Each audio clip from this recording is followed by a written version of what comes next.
Hello hi అండి అందరికీ. మనందరికీ తెలుసు కదా, రీసెంట్గా తిరుమల తిరుపతి లడ్డు మీద తీవ్ర స్థాయిలో వివాదం తలెత్తింది.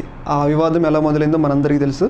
చంద్రబాబు నాయుడు గారు లడ్డు మీద చేసిన కామెంట్స్, ఏవైతే ఎనిమల్ ఫ్యాట్ కలిసిందని చెప్పేసి ఆయన కామెంట్స్ చేయడం, అది దేశవ్యాప్తంగా ప్రపంచవ్యాప్తంగా ఉన్న హిందువులు తీవ్రంగా ఖండించడం, ఇదంతా జరిగింది. అయితే ఈ సందర్భంలో పవన్ కళ్యాణ్ గారు ఒక కీలకమైన నిర్ణయం తీసుకున్నారు. అదేంటి అంటే, లడ్డూలో ఎనిమల్ ఫ్యాట్ కలిసింది కాబట్టి ఆ శ్రీవారిని క్షమాపణ కోరుతూ ఆయన పశ్చాత్తాప దీక్ష చేయడం జరిగింది. 11 రోజులు దీక్ష పూర్తవుతున్న సందర్భంలో ఆయన తిరుమల తిరుపతి దేవస్థానాన్ని కాలిబాటన చేరుకొని అక్కడ దీక్ష విరమించడం అయితే జరిగింది.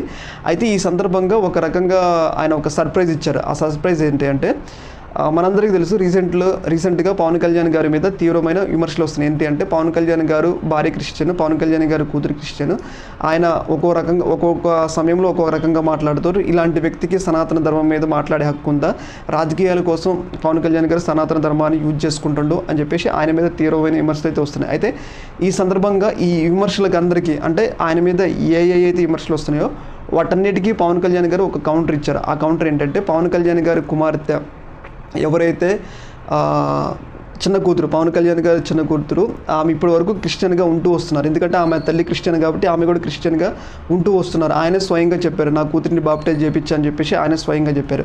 అయితే ఈ సందర్భంగా ఆయన మీద వస్తున్న విమర్శలకు గాను రీసెంట్గా వాళ్ళు తిరుమల తిరుపతి దేవస్థానానికి చేరుకొని డిక్లరేషన్, అంటే ఆయన మీద వస్తున్న విమర్శలకు గాను పవన్ కళ్యాణ్ చిన్న కూతురి మీద డిక్లరేషన్ అయితే ఇవ్వడం అయితే జరిగింది. అంటే డిక్లరేషన్ అంటే మనందరికీ తెలుసు, మేము స్వామివారిని పూర్తిగా నమ్ముతున్నాం, మా నమ్మకంతోనే దర్శించుకుంటున్నాం అని చెప్పేసి వాళ్ళు డిక్లరేషన్ ఇచ్చి మరి స్వామివారిని అయితే దర్శించుకోవడమే జరిగింది. ఈ సందర్భంగా పవన్ కళ్యాణ్ గారు ఆయన చెప్పదలుచుకున్న విషయం ఏంటి అంటే, చూసారు కదా, నా మీద ఇన్ని విమర్శలు వచ్చినా కానీ నా కూతురు చేత నేను డిక్లరేషన్ ఇప్పించా అంటే ఆయన మీద వచ్చిన విమర్శల కోసం ఆయన ఒక రకంగా కౌంటర్ ఇచ్చారు. వైసీపీకి ఆయన మీద వస్తున్న విమర్శలకైతే ఒక రకంగా కౌంటర్ ఇచ్చినట్లయితే మనకైతే తెలుస్తాం. దీని మీద మీ అభిప్రాయం తెలియజేయండి. ఓకే.